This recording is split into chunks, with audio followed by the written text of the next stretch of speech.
Hello dear, आप सभी को वेलकम करता हूं यूट्यूब चैनल। और आप सभी के बीच में मैं लेकर आया हूं first year community health nursing के 3 क्वेश्चन के ऊपर। और ये तीनों क्वेश्चन आपके ये 3 क्वेश्चन लगभग जो है आपके 6 क्वेश्चन के बराबर है, समझ गए ना। क्योंकि आपके एग्जाम में जो मैं कराने वाला हूं, आप जानते हैं कि उस टॉपिक को पूरा कवर कर लेता हूँ। तो ऐसे में उस टॉपिक से टोटल के टोटल या क्वेश्चन बना के नहीं पूछता है, एक दो क्वेश्चन को जो है जोड़ कर पूछता है, ठीक है ना। का हेल्थ एजुकेशन स्वास्थ्य शिक्षा के ऊपर एक लेकर आए हैं विटामिन के ऊपर, और एक क्वेश्चन जो लेकर आए हैं प्राइमरी हेल्थ केयर के ऊपर, ठीक है। तीनों क्वेश्चन अपने आप में बहुत ज़्यादा महत्वपूर्ण है, तो आप लोग जो है इसको देखने का प्रयास कीजिएगा, समझने का प्रयास कीजिएगा, ठीक है। पहला प्रश्न है विटामिन के ऊपर। विभिन्न विटामिन के स्रोत एवं कार्य लिखे एवं इनकी कमी से होने वाले बीमारियों को समझाएं, समझ गए ना। क्वेश्चन आपसे पूछेगा कि विटामिन होता क्या है, विटामिन के वर्गीकरण करें, समझ गए ना 10 नंबर में। तो आप लोग को जो है क्वेश्चन ए लिखना पड़ेगा, समझ गए। क्योंकि इसमें हम जो है उसके कार्य को, स्रोत को और उसके कमी से होने वाले रोग और साथ में विटामिन के कौन कौन वर्गीकरण है वो सब को, ठीक है। चलिए इसका देखिए यहाँ पे उत्तर में देखिए, जो विटामिन होता है ना, विटामिन का वर्गीकरण जो है 2 प्रकार से किया जाता है, समझ गए। 2 प्रकार से जो विटामिन का वर्गीकरण किया जाता है, उसमें एक होता है जल में घुलनशील विटामिन और एक होता है वसा फैट में घुलनशील विटामिन, समझ गए ना। तो पहला हम लोग यहाँ पे देख रहे हैं वसा में घुलनशील विटामिन। तो आप लोग को पता है विटामिन बी और सी को छोड़कर बाकी सब जो है फैट में घुलने वाला है, वसा में घुलने वाला है। बाकी विटामिन बी और विटामिन सी जो है जल में घुलने वाला विटामिन है, समझ गए। और विटामिन ए डी ई के जो है आपके वसा में घुलनशील है, ठीक है। तो चीज़ को समझ गए, कैटेगरी लिख दीजिएगा कि वसा में घुलनशील ए डी ई के, ए वसा में घुलनशील, और विटामिन बी और सी जो है किस में घुलनशील है, जल में घुलनशील है, ठीक है। तो इतना लिखने के बाद और इसको डिटेल में लिखते हैं। चलिए पहला है वसा में घुलनशील, यहाँ में ए है फैट सोलुबल विटामिन, देख लीजिए, ठीक है। चलिए विटामिन ए देखते हैं हम लोग। विटामिन ए जो होता है, विटामिन ए का क्या कार्य होता है शरीर में, यह आँखों को देखने के लिए अत्यंत आवश्यक होता है। साथ ही यह बीमारियों से भी, अनेक बीमारियों से भी बचाता है। और यह जो है पोषण में अनेक अंगों को समान रूप से बनाए रखने में मदद करता है। यह शरीर में जो है शरीर को पोषण भी देता है, जैसे त्वचा, बाल, नाखून, समझ गए ना, दांत, मसूड़े, हड्डी, ये सब के लिए जो है विटामिन ए महत्वपूर्ण होता है, समझ गए ना। तो आप समझ गए कि यह जो है शरीर को बीमारियों से बचाता है। साथ ही यह जो है यह पोषक शरीर में अनेक अंगों को समान रूप से बनाए रखने में मदद करता है। साथ ही यह त्वचा, बाल, दांत, मसूड़े, हड्डी, ये सब में विटामिन ए की आवश्यकता होती है, समझ गए। खासकर यह आँखों के लिए बहुत ज़्यादा आवश्यक होता है, समझ गए। तो ये हो गया इसका कार्य। इसका स्रोत यहाँ पे देखिएगा कहाँ कहाँ से विटामिन ए मिल सकता है। तो देखिए विटामिन ए जो है दूध से मिल सकता है, मक्खन से मिल सकता है। उसके बाद मछली के यकृत के तेल में विटामिन ए होता है, समझ गए। उसके बाद है घी से मिल सकता है, अंडे के सफ़ेदी भाग से मिल सकता है, आम से मिलेगा, गाजर से मिलेगा, पालक से मिलेगा, ठीक है ना। तो ये सब जो है इसके स्रोत होते हैं, समझ गए। अंडे के उजला भाग, घी, तेल मतलब मछली के यकृत का तेल, समझ गए ना, मक्खन, दूध, आम, गाजर, पालक, समझ गए। विटामिन ए का स्रोत सबसे ज़्यादा गाजर है, समझ गए। चलिए ये हो गया। कमी से होने वाला रोग, कमी से होने वाला रोग कौन सा है, तो देखिए कमी से होने वाला रोग नाइट ब्लाइंडनेस होता है, मतलब रात्रिये अंधता। उसके बाद बिटॉट स्पॉट्स हो सकता है, जीरोसिस कॉर्निया हो सकता है, केरेटोमलेशिया होता है, और जीरोसिस कंजक्टिवाइटिस होता है, समझ गए ना। याद रखिएगा यह आँखों के सब रोग है, जीरोसिस कंजक्टिवाइटिस, जीरोसिस कॉर्निया, केरेटोमलेशिया, रात्रि ब्लाइंडनेस, समझ गए ना, और बिटॉट स्पॉट्स, ये सब आँख का बीमारी है। ये विटामिन ए के कारण जो है होता है, समझ गए। चलिए ये विटामिन ए देख लिए। विटामिन डी के बारे में यहाँ पे देखिए, चूँकि ए डी ई के, ए जो है वसा में घुलनशील है, और अब अभी जो है हम उसी को देख रहे हैं।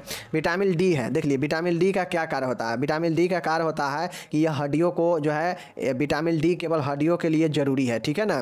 पर हड्डियों के मजबूती के साथ यह रोधक्षम प्रणाली, मतलब रोग इम्यूनी सिस्टम को बूस्ट देने के लिए ज़रूरी है। विटामिन डी दूसरे विटामिन को भी सक्रिय करने का कार्य करता है तथा लवणों को भी एक्टिवेट करता है। देखिए विटामिन डी का एक ही कार्य है कि यह हड्डियों के लिए बहुत ज़्यादा ज़रूरी होता है, समझ गए। लेकिन यह दूसरे जो है, दूसरे चीज़ों को जो भी है यह मदद करता है, एक्टिव करता है विटामिन डी, समझ गए ना। तो ये समझ गए, जैसे इम्यूनो सिस्टम को बूस्ट करता है, दूसरे विटामिन को एक्टिव करता है, यह लवण को भी एक्टिवेट करता है। तो ये जो है इसका ये सब काम है, और साथ में यह हड्डियों के लिए बहुत ज़रूरी होता है। समझ गए। चलिए, विटामिन डी कमी होता है तो दर्द वरद ये सब होने लगता है हड्डी में। समझ गए। इसका स्रोत देखिए, सूर्य के प्रकाश में बहुत ज़्यादा मिलता है, कॉड लीवर आयल में, मछली से मिलता है, अंडे के पीला भाग होता है, और दूध और मशरूम से जो है विटामिन डी यानी कैल्शियम मिलता है। तो याद रखिएगा, सूर्य की रोशनी, सूर्य के प्रकाश, कॉड लीवर आयल, मछली, अंडे से दूध, अंडे के पीला भाग, दूध और मशरूम में विटामिन डी जो है होता है। समझ गए। चलिए, कमी से होने वाला रोग है तो सूखा रोग होगा जिसे रिकेट्स बोलते हैं, और ऑस्टियोमलेशिया हो सकता है। समझ गए ना, जिसमें हड्डी कमज़ोर हो जाता है, भंगुर हो जाता है। समझ गए। तो ये हो गया आपका विटामिन डी। अब विटामिन ई देखिए, विटामिन ई क्या होता है। तो आप लोग को पता है कि विटामिन ई का जो कार्य होता है, यह मनुष्यों में तथा प्राणियों में समानतः प्रजनन के लिए आवश्यक है। ठीक है ना। चलिए देखिए, विटामिन ई जो होता है, इसका ज़रूरी या इसका कार्य जो होता है, यह मनुष्यों और अन्य प्राणियों के समान जो प्रजनन, जो रिप्रोडक्शन होता है, उसमें जो है उसके लिए यह ज़रूरी होता है। समझ गए ना। विटामिन ई के कमी से बांझपन भी हो जाता है। समझ गए ना। यह यकृत के कार्बन टेट्राक्लोराइड के विष से होने वाला कैंसर जैसी खतरनाक बीमारियों से लड़ने में भी सहायक है तथा हृदय रोग से भी बचाता है। तो विटामिन ई का क्या कार्य है समझ गए। पहला तो यह जो है मनुष्य और प्राणी के प्रजनन के लिए आवश्यक है, साथ ही यह जो है टेट्राक्लोराइड के विष से होने वाला जो कैंसर होता है उसके लिए भी यह जो है उससे भी लड़ता है, और साथ में हृदय रोग के लिए भी यह जरूरी है। समझ गए ना। चलिए, ये तो हो गया कार्य। अब विटामिन ई हो गया, कार्य देख लिए। समझ गए ना। अब यहाँ पे देखिए, इसका स्रोत जो है कहाँ कहाँ से मिलता है देख लीजिए। इसका जो स्रोत है, अंकुरित जितने भी अनाज होते हैं, मूंग हो गया या कोई भी जिसमें अंकुरन अभी नया नया निकला हो, वो जो है खाने से जो है विटामिन ई मिलता है। मक्खन, सरसों का तेल, दूध, इस सब में जो है विटामिन ई मौजूद होता है। सबसे ज़्यादा विटामिन ई आपको मिलेगा कि हरा जो आप दाना लेंगे और उसको भिगो कर फुलो कर उसमें जो अंकुरन होता है, उस नए नए अंकुरन को आप बीज के अंकुरन को लेंगे तो उससे बहुत ज़्यादा फायदा होता है। समझ गए ना। चलिए, अब इसके कमी से होने वाला क्या है, तो सबसे पहले प्रजनन क्षमता कमज़ोर हो जाएगा, कम हो जाएगा, जिससे जो है संतान की उत्पत्ति नहीं हो पाएगा। पेशियों में क्षीणता होगा, मतलब मस्कुलर प्रॉब्लम होगा। लाल रक्त कणों का विघटन होगा, आरबीसी में जो है प्रॉब्लम आएगा। समझ गए। तो ये जो है कमी से कारण होता है। ओके। चलिए, विटामिन के क्या होता है देख लीजिए। कार्य इसका क्या है विटामिन के का। विटामिन के रक्त का थक्का बनाने के लिए आवश्यक है, आप लोग जानते हैं।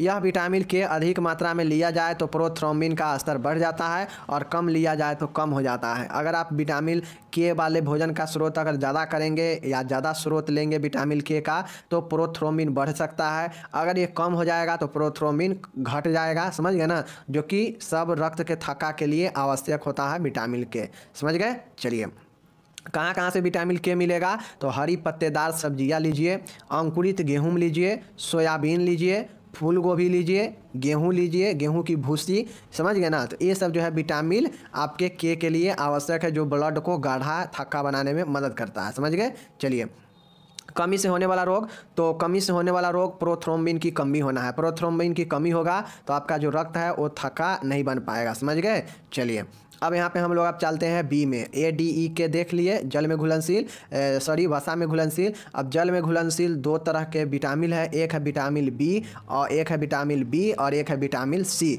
अब ये जो विटामिन बी है इसका अलग अलग कंपोनेंट है, इसका अलग अलग यौगिक है। समझ गए। तो इसको जो हम लोग चलिए देखते हैं। देख सकते हैं यहाँ पे जल में घुलनशील विटामिन है, ए उल्टा लिख दिया है यहाँ पे वाटर होगा। समझ गए ना। विटामिन बी जो है, ए जो बी जो देख रहे हैं विटामिन का वर्गीकरण, यह जल में घुलनशील वाले के लिए देख रहे हैं। समझ गए। चलिए, पहला यहाँ पे देखिएगा विटामिन सी। विटामिन सी जो होता है जिसको हम लोग एस्कॉर्बिक एसिड बोलते हैं। ठीक है। चलिए, यहाँ पे देखिए इसका कार्य क्या है देख लीजिए। एस्कॉर्बिक अम्ल फेरिक आयरन, समझ गए ना, का फेरस आयरन के रूप में अपघटन करता है और अवशोषण में मदद करता है। घावों को जल्दी अच्छे से होने के लिए एस्कॉर्बिक अम्ल आवश्यक है, क्योंकि यह जोड़ने वाले ऊतकों का निर्माण में सहायक होता है। देखिए किसी को कट फट जाता है, किसी को घाव हो जाता है, तो ये विटामिन सी जो है काम करता है उसको घाव को जल्दी जल्दी भरने में, क्योंकि यह जो है ऊतकों का जोड़ने के काम करता है। इसलिए जहाँ पे घाव होता है, जहाँ पे ऊतक अभी ऊतक के विघटन से जो घाव हुआ है तो उसको जोड़ने का काम करता है और यह अवशोषण में मदद करता है। समझ गए ना? तो ये जो है इसका कार्य होता है। समझ गए? चलिए उसके बाद इसका जो है स्रोत क्या है, इसका जो है स्रोत क्या है, ठीक है ना? तो स्रोत जो है इसका है आंवला। आंवला विटामिन सी का सबसे अच्छा स्रोत है। अमरूद, संतरा, अनानास, टमाटर, पपीता, आम, चौलाई, पत्ती, समझ गए, पत्ता गोभी, पालक, मतलब जितने भी आपको ऐसे चीज़ है जिसमें हल्का फल्का खट्टा मालूम देगा तो समझ जाइएगा कि वो जो है आपका क्या है, विटामिन सी का स्रोत है। समझ गए? चलिए ये चीज़ हो गया। अब एक चीज़ आप लोग समझ लीजिए कि विटामिन सी जो होता है, यह विटामिन दूध में विटामिन सी नहीं पाया जाता है। सब विटामिन हल्का फल्का होता है, बट विटामिन सी जो है आपके दूध में नहीं होता है, क्योंकि विटामिन सी दूध में होगा तो दूध है फट जाएगा। तो इसलिए विटामिन सी आपसे ऑब्जेक्टिव में पूछेगा कि दूध में कौन सा विटामिन नहीं होता है, तो लिखिएगा विटामिन सी दूध में नहीं पाया जाता है। समझ गए? क्योंकि विटामिन सी का जो प्रकृति होता है वह खट्टा होता है और दूध में यह मौजूद होगा तो दूध फट जाएगा, खट्टा से दूध फट जाता है, इसलिए नहीं होता है। समझ गए? चलिए विटामिन सी के से होने वाला जो है कौन सा रोग होता है, तो स्कर्वी रोग होता है और वयस्कों में भी जो है स्कर्वी रोग होता है, शिशु में भी स्कर्वी रोग होता है। समझ गए? चलिए नेक्स्ट देखिएगा विटामिन बी, इसी को B1 या इसी को थायमिन बोलते हैं। समझ गए? इसका कार्य क्या है देख लीजिए। थायमिन कार्बोहाइड्रेट के चयापचय मेटाबॉलिज्म के महत्वपूर्ण भूमिका निभाता है। यह तंत्रिकाओं को स्वस्थ स्थिति में बनाए रखने में सहायक है। देखिए थायमिन जो होता है विटामिन B1, यह जो है कार्बोहाइड्रेट जो होता है हमारे शरीर में, इसको जो है चयापचय में महत्वपूर्ण भूमिका निभाता है और यह साथ में यह नर्वस को, न्यूरॉन्स को, तंत्रिका को क्या करता है, स्वस्थ बनाए रखने में मदद करता है थायमिन विटामिन B1। समझ गए? चलिए देख लीजिए यहाँ पे सूखी ईस्ट, इस कहाँ कहाँ से मिलता है, सूखी ईस्ट से, चावल की पपड़ी से, समझ गए ना, मांस मछली से, उसके बाद है सब्जियाँ, फल, दूध, गेहूँ, अंकुरन फलियाँ आदि। कमी से होने वाला रोग कौन सा है, तो बेरी बेरी रोग होगा, शुष्क बेरी बेरी और शिशु में बेरी बेरी। बेरी बेरी का अलग अलग जो है क्या है, कैटेगरी है, आर्द्र बेरी बेरी, शुष्क बेरी बेरी, शिशु बेरी बेरी। ये जो है विटामिन बी के कमी से होने वाला रोग बेरी बेरी है। समझ गए? और यह कहाँ कहाँ से मिलेगा देख लीजिए, गेहूँ, दूध, गेहूँ का अंकुरन, फलियाँ, सब्जी, मांस, मछली, चावल के ऊपरी परत वाला और सूखी ईस्ट से विटामिन B1 यानी थायमिन मिलेगा, जो नर्वस को स्वस्थ रखने में मदद करता है, तंत्रिकाओं को। समझ गए? चलिए विटामिन B2 जो है राइबोफ्लोविन, राइबोफ्लोविन का क्या काम है, विटामिन B2 को देख लीजिए। कार्य क्या है, यह कार्बोहाइड्रेट, वसा और प्रोटीन के चयापचय में सहायक होता है। विटामिन B2 जो है यह भी कार्बोहाइड्रेट, वसा, प्रोटीन को चयापचय में, मेटाबॉलिज्म में सहायक होता है। जिसे B1 देखे तो वहाँ भी आपका कार्बोहाइड्रेट के चयापचय में था ना, तो यहाँ भी कार्बोहाइड्रेट है, वसा है और प्रोटीन है। तो राइबोफ्लोविन का ये काम है। समझ गए? कहाँ कहाँ से मिल सकता है, तो आप लोग जानते हैं कि सूखी ईस्ट, अंडे, यकृत, दूध, मांस, संपूर्ण अनाज, दाल, तिलहन, परिष्कृत अनाज। चूँकि यह सब विटामिन बी का ही एक कंपोनेंट है, कम्प्लेक्स है, यौगिक है। समझ गए ना? तो ये जो है जहाँ जहाँ विटामिन बी का स्रोत होगा वहाँ वहाँ vitamin B1, vitamin B2, vitamin B5, ये सब जो है आपके वहाँ वहाँ से मिल जाएगा। तो किसी भी विटामिन बी को एक याद कर लीजिए और उसका स्रोत आप सब में लिख देंगे। समझ गए? चलिए कमी से होने वाला रोग है एंगुलर स्टोमेटाइटिस, चिलोसिस, ग्लोसाइटिस। समझ गए ना? ग्लोसाइटिस पता है ना? ग्लोसाइटिस, ग्लोसाइटिस क्या होता है, जीभ का संक्रमण। समझ गए ना? तो ये ग्लोसाइटिस, चिलोसिस और एंगुलर स्टोमेटाइटिस। समझ गए ना? एंगुलर स्टोमेटाइटिस, स्टोमेटाइटिस मतलब मुंह का संक्रमण। समझ गए ना? तो ये विटामिन B2 के जो है कमी से होता है, राइबोफ्लोविन। समझ गए? चलिए विटामिन B3 देखिएगा यहाँ पे क्या है, नियासिन या इसी को निकोटिन एसिड कहते हैं। समझ गए ना? विटामिन B3 को निकोटिन एसिड या नियासिन एसिड कहते हैं। कार्य क्या है इसका, त्वचा, आंत और स्नायुविक प्रणाली के सुचारू कार्य करने के लिए निकोटिन अम्ल आवश्यक है। निकोटिन अम्ल कार्बोहाइड्रेट, वसा, प्रोटीन के चयापचय के लिए भी आवश्यक है। देखिए अभी तक ये कार्बोहाइड्रेट, वसा, प्रोटीन ये तीनों में मिल रहा है आपको, ये कॉमन है। चूँकि यह विटामिन बी का ही ये सब अलग अलग वर्जन है, रूप है। Vitamin B2, vitamin B3, vitamin B5, vitamin B6, vitamin B7, vitamin B12, ये सब जो है बी का ही वर्जन है अलग अलग, समझ गए ना। जो कहीं ना कहीं सब में जो है आपके एक तरीक़ा से मदद करता है कार्बोहाइड्रेट, वसा, प्रोटीन के चपाचे में। साथ में जो निकोटीन है विटामिन B3, इसका महत्वपूर्ण कार्य है कि आंत और जो स्नायिक जो आपका जो स्नावायिक जो प्रणाली है, इसको सुचारू रूप से कार्य करने के लिए निकोटीन एसिड की आवश्यकता पड़ती है।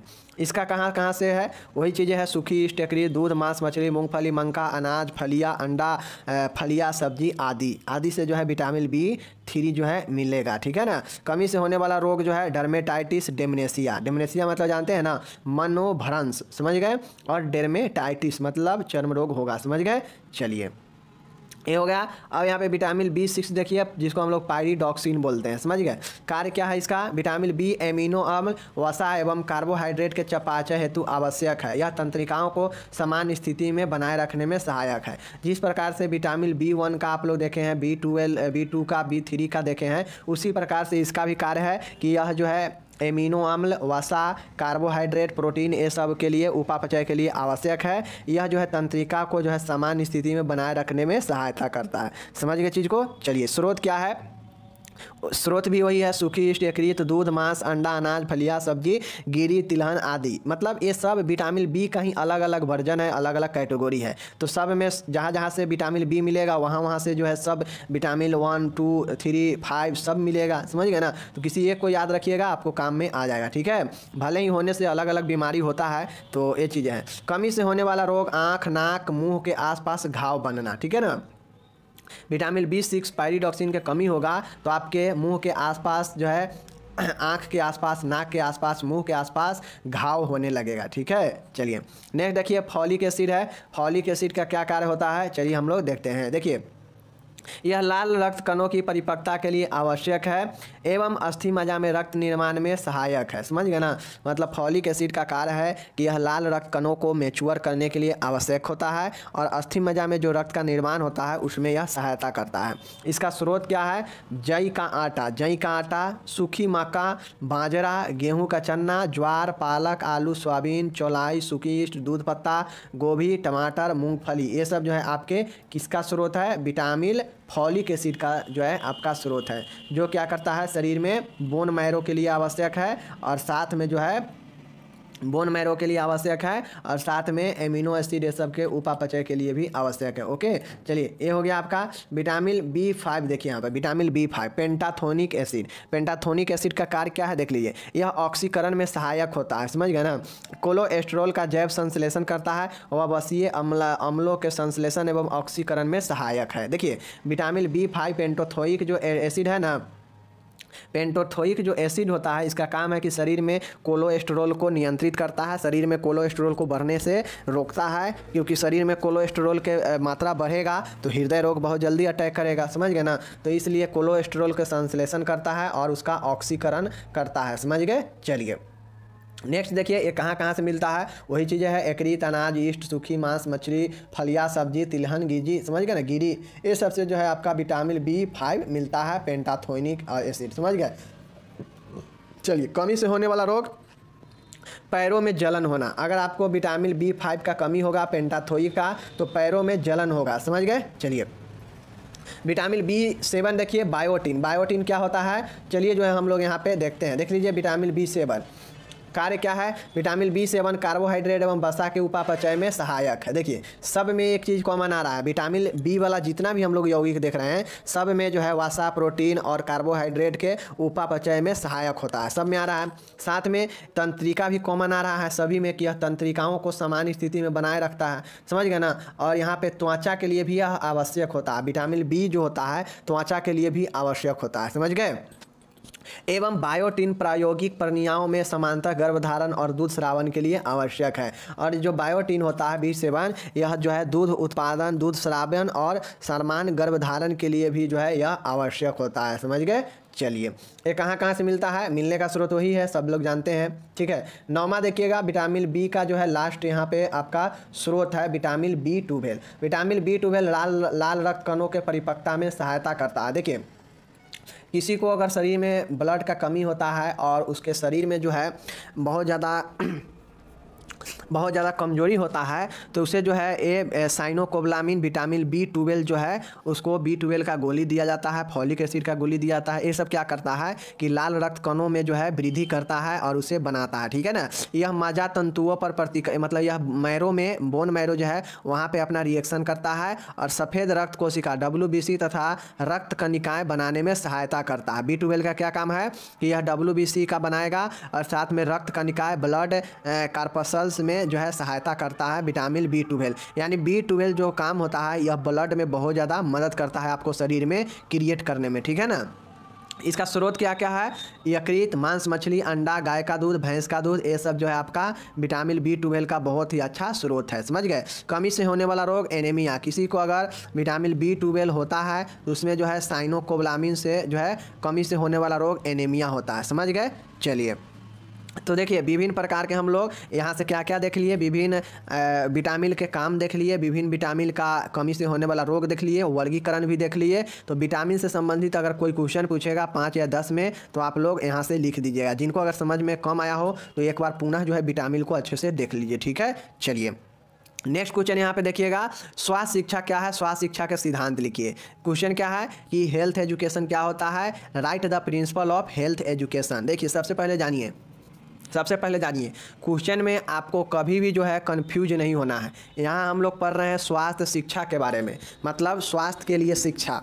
वहाँ इससे पहले वाला जो वीडियो आया था तो वहाँ पे हम लोग देख रहे थे स्कूली सेवा, स्कूली स्वास्थ्य सेवा। समझ गए ना? तो स्कूली स्वास्थ्य सेवा और स्वास्थ्य शिक्षा दोनों में अंतर है। वहाँ पे भी था स्कूली स्वास्थ्य सेवा से क्या समझते हैं, स्कूली स्वास्थ्य सेवा का क्या कारण होता है और स्कूली स्वास्थ्य सेवा में नर्स की क्या भूमिका है। समझ गए? तो हम लोग देखे थे और यहाँ पर अब हम लोग देख रहे हैं स्वास्थ्य शिक्षा। समझ गए ना? चलिए, स्वास्थ्य शिक्षा क्या होता है? हेल्थ एजुकेशन देख लीजिए। स्वास्थ्य शिक्षा सभी पहलुओं के बारे में शिक्षित करना स्वास्थ्य शिक्षा कहलाता है।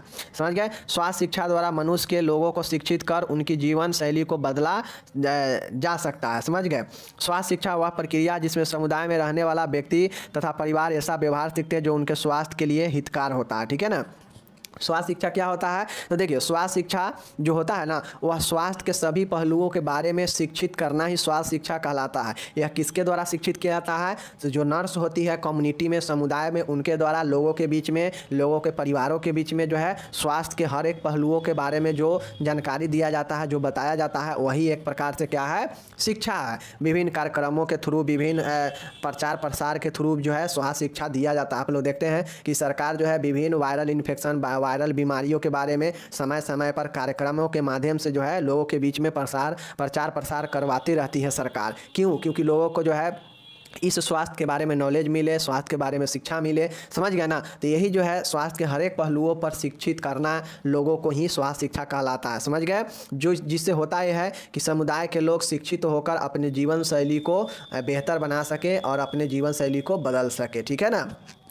दूसरे शब्दों में कहा जाए तो स्वास्थ्य शिक्षा एक प्रोसेस होता है, यह एक प्रक्रिया है जिसमें समुदाय में, कम्युनिटी में रहने वाले सभी व्यक्ति और परिवारों जो है ऐसा व्यवहार सीखते हैं ये स्वास्थ्य शिक्षा के जरिए कि जो है उसको ये शिक्षा क्या करता है, उनके स्वास्थ्य को आगे बढ़ाने में हितकार साबित होता है। समझ गए? और यही जो है स्वास्थ्य शिक्षा होता है। समझ गए ना? चलिए ये हो गया। नेक्स्ट देखिए, अब इसके स्वास्थ्य शिक्षा के सिद्धांत देखिए कि स्वास्थ्य शिक्षा का कौन कौन से सिद्धांत होता है। ठीक है ना? सिद्धांत कहा जाए तो दिमाग में रखने वाले चीज़ें, जिसको दिमाग में रखकर एक रूल कहिए जिसको तहत इस बातें को ध्यान में रखकर जो है कहीं भी जो है काम किया जाता है, वही प्रिंसिपल होता है। तो यही भी स्वास्थ्य शिक्षा का भी कुछ अपना प्रिंसिपल है, कुछ सिद्धांत है। चलिए देखते हैं।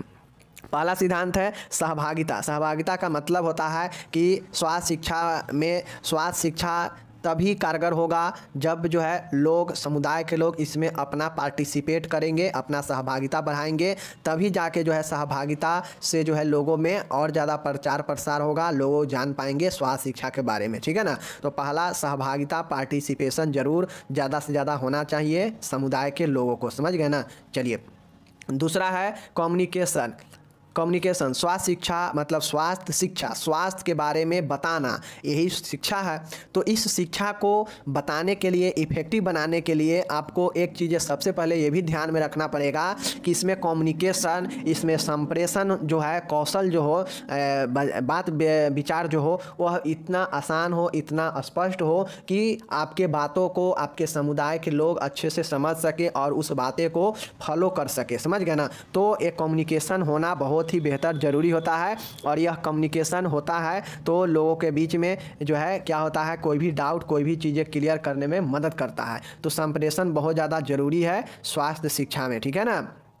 स्वास्थ्य शिक्षा के द्वारा लोगों को मोटिवेशन भी मिलता है। समझ गए ना। यह इसका एक सिद्धांत है स्वास्थ्य शिक्षा का कि लोग जो है स्वास्थ्य के बारे में जानकर अपने आप को जो है सीखता है और आगे बढ़ने में जो है उसे मन लगता है, रुचि बढ़ता है। समझ गए ना। तो यह अभी प्रेरणा का भी काम करता है। कौन? स्वास्थ्य शिक्षा। समझ गए ना, इसका सिद्धांत है। नेक्स्ट है, चौथा है समझ। नर्स को जो भी स्वास्थ्य शिक्षा देगी तो उसको एक बात ध्यान में रखना चाहिए कि उसे जो है अच्छे से समझने का ज्ञान होना चाहिए। अगर आप स्वास्थ्य शिक्षा दे रहे हैं, आप कहीं कम्युनिटी में गए हैं, कहीं किसी व्यक्ति के पास आप स्वास्थ्य के बारे में जो है कोई टॉपिक पे बात कर रहे हैं, अब उस बात को आप समझा रहे हैं सामने वाले को, लेकिन वो आपकी बात को समझ नहीं रहा है, या जो है फिर आपको जो है उस जो भी टॉपिक आप उसको बता रहे हैं जिस भी चीज़ पर, तो उसके बारे में आपको एज ए नर्स आपको ही नॉलेज नहीं है, तो क्या आप उसको समझा पाएंगे अच्छे से। इसीलिए स्वास्थ्य शिक्षा का एक सिद्धांत होता है कि जो भी टॉपिक पर चर्चा किया जाना है या जो भी टॉपिक के बारे में लोगों को शिक्षित करना है, उसका एक समझ होना बहुत ही ज़रूरी होता है। समझ गए। चलिए, आपको समझ नहीं होगा तो आप दूसरे को क्या समझा पाएंगे, यही बातें हैं। अच्छे संबंध, गुड रिलेशन। स्वास्थ्य शिक्षा को इफेक्टिव प्रभावित बनाने के लिए नर्स को स्वास्थ्य शिक्षा के दौरान जो भी श्रोता है, लिसनर है, मतलब जो भी लोग हैं समुदाय के, उनसे जो है अच्छे संबंध बनाना चाहिए, ताकि जो है वो अपने सवालों को बेहिचक आपसे जो है पूछ सके। समझ गए। चलिए, ये हो गया अच्छे संबंध। नेक्स्ट है, छठा है प्रबल। प्रबल मतलब रेनफोर्समेंट। स्वास्थ्य शिक्षा के विषय को स्वास्थ्य शिक्षा देते समय दोहराना चाहिए, जिससे कि वह जन समुदाय द्वारा अच्छे से ग्रहण किया जा सके।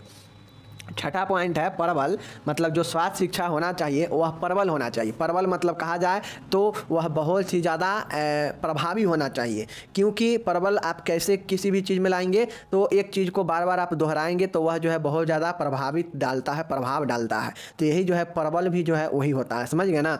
चलिए, ये हो गया। उसके बाद देखिए नेक्स्ट आपका करके सीखना। करके सीखने का मतलब होता है लर्निंग बाय डूइंग। जैसे लोगों के बीच में आप स्वास्थ्य शिक्षा, जैसे आप डायरिया पर हो, फैमिली प्लानिंग पर हो, या कोई भी वायरल इन्फेक्शन पर हो, हैजा पर हो, किसी भी चीज़ में आप अपने समुदाय में लोगों के बीच में चर्चा कर रहे हैं, बता रहे हैं कि कैसे रहना है, क्या खाना चाहिए, क्या पीना चाहिए, जो है क्या क्या करना चाहिए एक्टिविटी, इसके बारे में आप ज्ञान दे रहे हैं। समझ गए ना। तो वो जो ज्ञान दे रहे हैं, तो किसी भी चीज़ में, किसी भी क्षेत्र में ज्ञान दे रहे हैं, ये तो ठीक है, लेकिन उस ज्ञान को आप अगर करके सामने में लोगों को दिखाएंगे ना, प्रैक्टिकल करके, तो लोगों को ये ज़्यादा आसान होता है और लोग ज़्यादा समझते हैं। समझ गए ना। तो स्वास्थ्य शिक्षा में भी सेम वही चीज़ें हैं। इसका सिद्धांत कहता है कि करके सिखाना चाहिए। समझ गए ना। लोगों को जैसे ORS को घोल को कैसे बनाना है, समझ गए ना, जन समुदाय में इसे करके दिखाना चाहिए। समझ गए, ताकि लोग जो है ORS घोल बनाना सीखे। और इसका आखिरी पॉइंट है, आठवां पॉइंट, इंटरेस्ट, रुचि। अब समझिए कोई व्यक्ति के सामने आप गए चर्चा करने, शिक्षा देने स्वास्थ्य के बारे में किसी भी टॉपिक पे, चाहे वो फैमिली प्लानिंग ही हो, चाहे कोई बीमारी हो। एज ए नर्स आप जो है गांव में गए, कहीं शिविर लगाएं और उसमें आप चर्चा कर रहे हैं। समझ गए। अब उस चर्चा में जो है लोगों को इंटरेस्ट रहेगा ही नहीं, रुचि रहेगा ही नहीं, तो लोग आपके बात को आएगा सुनने, नहीं सुनेगा। आएगा 2 मिनट सुनेगा, उसको नहीं मन लगेगा, उसका रुचि नहीं लगेगा, तो चला जाएगा उठ के। इसलिए जो है लोगों को इंटरेस्टिंग करके चीज़ों को बताना चाहिए स्वास्थ्य शिक्षा में, ताकि लोग ज़्यादा से ज़्यादा जो है इस विषय में जो है आपसे नॉलेज ले सके। समझ गए। और जो है उसे रुचि बढ़ सके स्वास्थ्य शिक्षा में। ठीक है।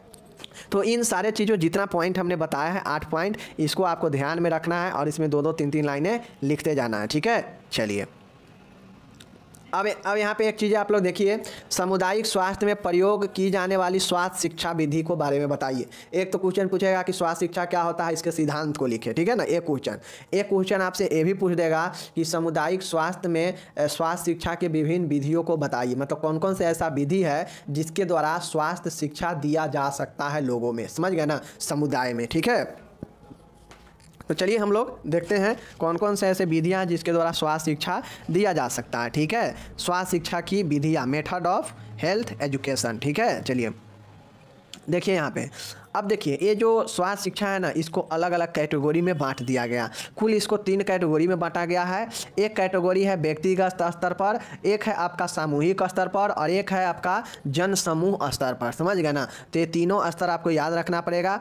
व्यक्तिगत स्तर का मतलब है कि इसमें जो स्वास्थ्य शिक्षा दिया जाएगा ना, उसमें एक एक करके पर्सनल व्यक्ति को जो है दिया जाएगा स्वास्थ्य के बारे में जानकारी, समझ गए ना। उसके स्वास्थ्य को कैसे बेटर बनाया जाए, कैसे उन्नत बनाया जाए, उसको जो है शारीरिक मानसिक रूप से कैसे जो है अच्छा बनाया जाए, तो यही सब न होता है स्वास्थ्य शिक्षा में। चाहे पोषण के बारे में हो गया, चाहे स्वच्छता के बारे में हो गया, चाहे किसी दवाई वगैरह, किसी भी फैमिली प्लानिंग, किसी भी चीज़ के बारे में होगा, तो वो स्वास्थ्य के बारे में जो जानकारी होगा वह व्यक्तिगत तौर पे दिया जाएगा। तो ये जो है व्यक्तिगत स्तर का शिक्षा होता है, समझ गए।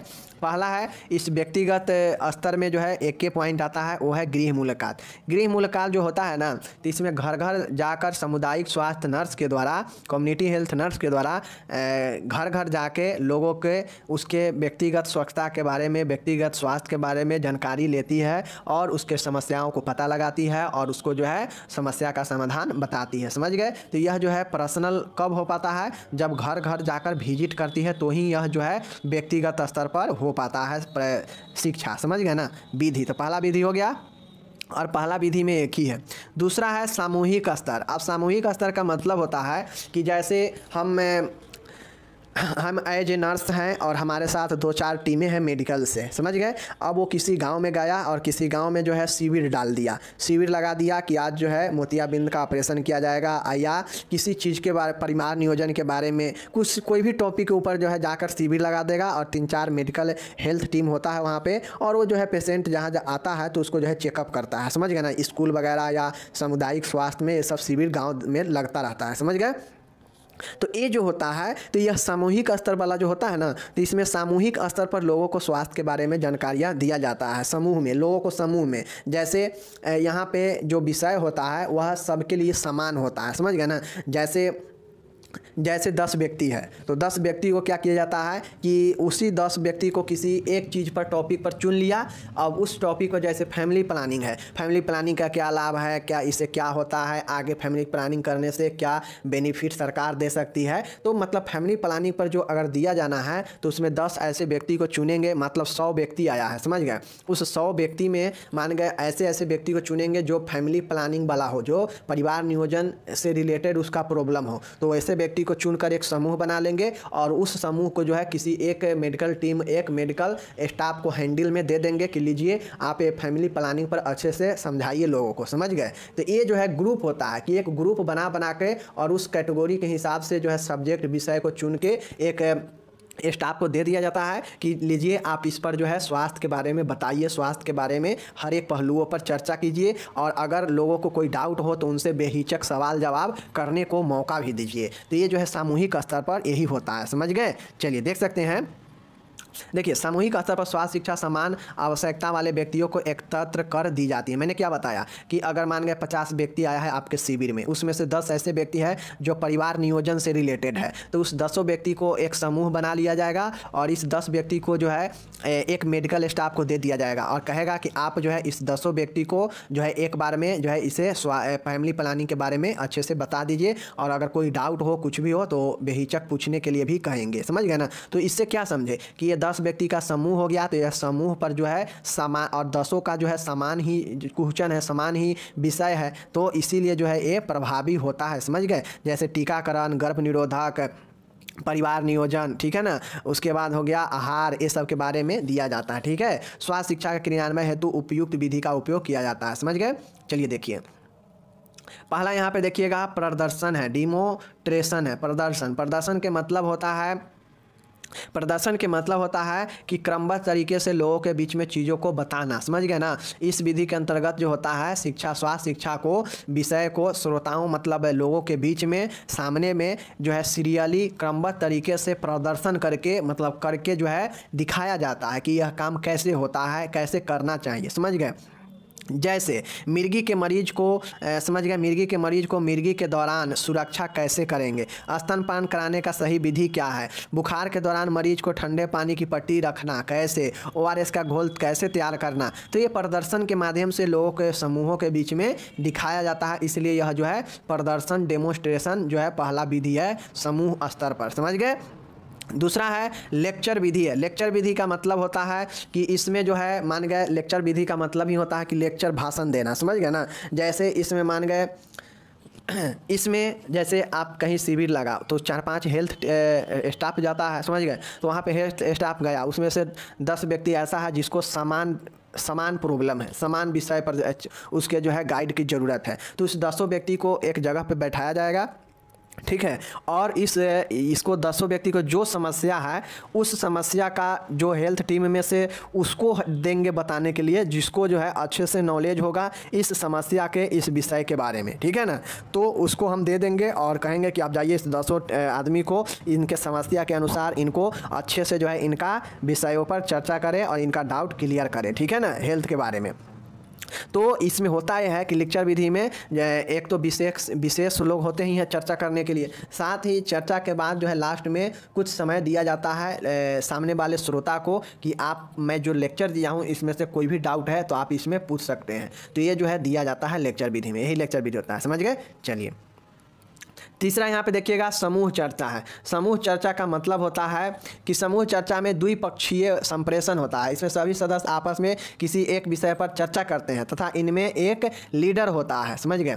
समूह चर्चा के मतलब होता है कि जैसे किसी भी विषय पर चर्चा करना है, जैसे होता है ना ग्रुप डिस्कशन। ग्रुप डिस्कशन का मतलब क्या होता है कि 5-10 आदमी 20 आदमी बैठा है, उसमें डिस्कशन चल रहा है, समझ गए। एक टॉपिक रख दिया गया, उस टॉपिक पे मान गए उसको नहीं आएगा तो वो बताएगा, उसको नहीं आया तो वो बताएगा, अगर वो जो बताया है उससे अगर कोई डाउट होगा किसी को तो कोई पूछेगा। तो यही जो है ग्रुप डिस्कशन होता है, समझ गए ना। तो समूह चर्चा के द्वारा भी स्वास्थ्य शिक्षा दिया जाता है, जिसमें एक लीडर होता है और लीडर का क्या काम है कि उस समूह पर कंट्रोल करना, नियंत्रण करना और अनुशासन बनाना, समझ गए। तो यह समूह चर्चा हो गया, समझ गए। चलिए नेक्स्ट यहाँ पे देखिएगा, चौथा है संगोष्ठी। संगोष्ठी का मतलब होता है कि स्वास्थ्य शिक्षा इस विधि में 3 से 5 विशेषज्ञ होते हैं, समझ गए ना। इसमें जो है 3 से 5 जो है विशेषज्ञ होते हैं इस स्वास्थ्य शिक्षा के विधि में, जो किसी एक श्रोताओं के समक्ष अपने विचार को प्रकट करते हैं, एक एक करके अपने जो है विचार प्रकट करते हैं, समझ गए। संगोष्ठी में एक चेयरपर्सन होता है जो इसे नियंत्रित करता है। 3 से 5 जो विशेषज्ञ होते हैं ना,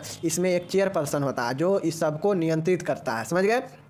और साथ में इसका मीनिंग होता है कि तीन से लेकर जो 5 जो विशेषज्ञ है वो सब बारी बारी से अपना अपना विचार सामने लोगों के बीच में रखेगा, ठीक है। और लास्ट में जो अपना अपना क्वेश्चन रखा है या किसी चीज़ पर बताया है, तीनों पाँचों, तो वो जो है उसी से रिलेटेड अगर किसी को डाउट होगा तो पूछने का जो है मौका भी दिया जाता है। तो ये जो है संगोष्ठी होता है, समझ गए, जिसको हम लोग सिम्पोसियम बोलते हैं, समझ गए। चलिए 5वां है कार्यशाला। कार्यशाला का मतलब होता है वर्कशॉप, क्रियान्वय। कार्यशाला के क्रियान्वय हेतु सभी सदस्यों को 3 से 4 समूहों में बांट दिया जाता है, समझ गए। जैसे एक समूह में मान गए 50 लोग हैं, तो उसको क्या किया जाता है कि उस 50 लोग को काम को करके दिखाने के लिए उसको जो है अलग अलग समूहों में 4 समूह बना दिया जाता है 10-10, और उसको जो है अलग अलग बांट दिया जाता है। और उस सभी समूह में एक जो है चेयरपर्सन, मुख्य आदमी बनाया जाता है, जिसको जो है उस टीम पर अपना अधिकार नियंत्रण करने के लिए जो है उसे बनाया जाता है चेयरपर्सन, जो अच्छे से कार्य को क्रियान्वय कर सके, समझ गए। तो ये 5वां वर्कशॉप होता है, समझ गए, कार्यशाला। इस विधि से स्वास्थ्य शिक्षा दिया जाता है, करके दिखाया जाता है। का अब है पैनल चर्चा, पैनल डिस्कशन। पैनल डिस्कशन के मतलब होता है कि इस विधि के अंतर्गत 4 से 5 विशेषज्ञ होते हैं जो किसी विशेष पर चर्चा करते हैं, समझ गए। और ये जो है सब अपने अपने बातों को एकाएक करके यहाँ भी रखते हैं, यानी एक पैनल का निर्माण करते हैं, समझ गए। तो ये पैनल निर्माण हुआ। 7वां है फील्ड ट्रिप है। फील्ड ट्रिप का मतलब होता है कि जैसे स्वास्थ्य शिक्षा देना है तो बच्चे को क्या करते हैं कि उसे जो है हम लोग फील्ड ट्रिप पर एक स्थान से दूसरे स्थान पर ले जाकर उस स्थान के वास्तविकता और घटना के बारे में अवगत कराया जाता है। ठीक है, तो ये फील्ड ट्रिप होता है। इसके ट्रिप के द्वारा भी लोग कुछ कुछ चीज़ें को सीखते हैं, समझ गए ना। चलिए, ये हो गया। आठवां है फ्लैश कार्ड। फ्लैश कार्ड का मतलब क्या होता है कि यह एक कार्ड के समान होता है जिस पर विषय लिखा होता है कि 1 नंबर विषय, 2 नंबर विषय, 3 नंबर विषय। तो ये फ्लैश कार्ड पर छपा हुआ है विषय का नाम और नंबर, और इसको जो है सीरियली रूप से इस चर्चा दिखाया जाता है लोगों को इस फ्लैश कार्ड के माध्यम से, समझ गए ना। तो ये जो है स्वास्थ्य शिक्षा देने का एक विधि है जो कि सामूहिक स्तर पर फ्लैश कार्ड का उपयोग होता है। ओके, फ्लैलेन बोर्ड है। फ्लैलेन बोर्ड का मतलब होता है कि यह एक लकड़ी का बना हुआ होता है, समझ गए। इसके ऊपर वेलवेट का कपड़ा लगा होता है, समझ गए, जिसके ऊपर किसी घटना या स्वास्थ्य शिक्षा से संबंधित सूचना को क्रमबद्ध तरीके से लगा दिया जाता है। आप लोग जाते होइएगा कॉलेज सब में तो देखते होइएगा कि दीवार पर एक बॉक्स रहता है, समझ गए ना। एक बॉक्स बना होता है लकड़ी का और ऊपर से शीशा लगा रहता है और उसमें जो है अंदर वेलवेट होता है लाल कलर का, और उस पर देखते होइएगा कोई भी सूचना वगैरह होता है तो उसी वेलवेट पर शीशा के अंदर जो है लगा दिया जाता है सूचना को, और कोई भी स्टूडेंट, कोई भी आदमी आता है तो उस सूचना को पढ़ पाता है, समझ गए। तो वही एक फ्लैलेन बोर्ड ही होता है। और ये फ्लैलेन बोर्ड क्या करता है, तो यह भी एक जानकारी और शिक्षा देने का ही कार्य करता है जो कि सामूहिक स्तर पर होता है, समझ गए।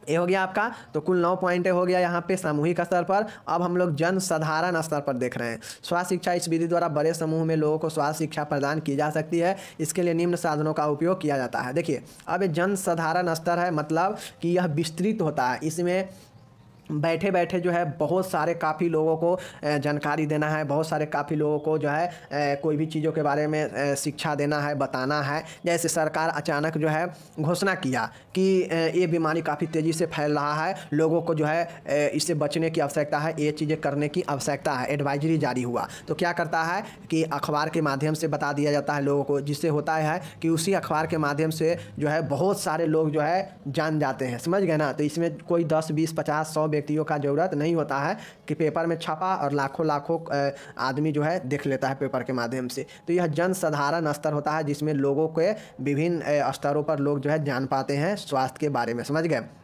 जैसे अखबार है, आप लोगों को पता है कि अखबार के माध्यम से लोग क्या करते हैं, जानते हैं स्वास्थ्य शिक्षा के बारे में, स्वास्थ्य से संबंधित बारे में कि क्या छपा है, नहीं छपा है। तो अखबार भी ये काम करता है स्वास्थ्य शिक्षा का, जो कि जन साधारण स्तर पर, ठीक है। दूसरा है रेडियो। कोई भी न्यूज़ समाचार जो है इस पर चलता है और लोग इसको सुनते हैं, समझते हैं, ठीक है ना। तो यह भी एक शिक्षा का ही काम करता है, समझ गए। नेक्स्ट है स्वास्थ्य पत्रिका, बुलेट्स, पर्चे। अब आप लोग को पता होगा पंपलेट्स वगैरह जो छपता है तो वह जो है आप लोग देखते होइएगा कि उस पंपलेट पर हेल्थ के बारे में या जिस भी चीज़ के बारे में हो पंपलेट पर छपता है, लोगों के बीच में उसे प्रदर्शित किया जाता है, दिखाया जाता है, जिससे लोग जो है क्या करते हैं कि लोग इससे जानकारी ले पाते हैं, समझ गए। तो ये स्वास्थ्य पत्रिका और बुलेटिन और पर्चे काम में आता है जन साधारण स्तर पर। ओके, नेक्स्ट देखिए फिल्म और टेलीविज़न है। फिल्म और टेलीविज़न का मतलब होता है कि टेलीविज़न पर कोई भी न्यूज़ समाचार चल गया, जैसे कोविड का वैक्सीन लगना है तो टीवी पर सबसे पहले आ जाता था कि कोविड का वैक्सीन फलाने तारीख से लगेगा, इस कंपनी को मंजूरी दिया गया है। तो ये फिल्म और टेलीविज़न क्या करता है कि लोगों को विस्तृत रूप से एक बड़े क्षेत्र में लोगों को जानकारी दे देता है आसानी से, ठीक है ना। नेक्स्ट देखिएगा प्रदर्शनी और पोस्टर और प्रदर्शनी के माध्यम से देखते होइएगा कि लोगों के बीच में सरकार जो कार्यक्रम चलाती है तो देखते होइएगा बाज़ार में जहां लोगों का बहुत भीड़ भाड़ होता है वहां पे सरकार के द्वारा, स्वास्थ्य विभाग के द्वारा एडवाइजरी, प्रदर्शनी, टीवी चलाया जाता है ताकि लोग जो है इसके बारे में जान सके, इसके बारे में शिक्षा ले सके, ठीक है ना। छठा देखिएगा इंटरनेट आजकल बहुत पॉपुलरिटी है, कुछ भी होता है इंटरनेट पर डल जाता है और कम समय में ही जो है लाखों करोड़ों लोग जो है देख लेते हैं और इससे अवगत हो जाते हैं। तो इंटरनेट भी जो है एक बहुत भूमिका निभाता है स्वास्थ्य शिक्षा का, ठीक है। तो ये 3 स्तर से जो है आप स्वास्थ्य शिक्षा दिया जाता है किसी भी व्यक्ति को, समझ गए ना, व्यक्तिगत स्तर, समूह स्तर और जनसाधारण स्तर, ठीक है। मैं मिलूंगा, 2 ही क्वेश्चन हो पाया है क्योंकि दोनों क्वेश्चन अपने आप में बहुत बड़ा लंबा है, तो इसलिए मैं मिलूंगा अब अगले वीडियो में अगले क्वेश्चन के साथ। तब तक धन्यवाद।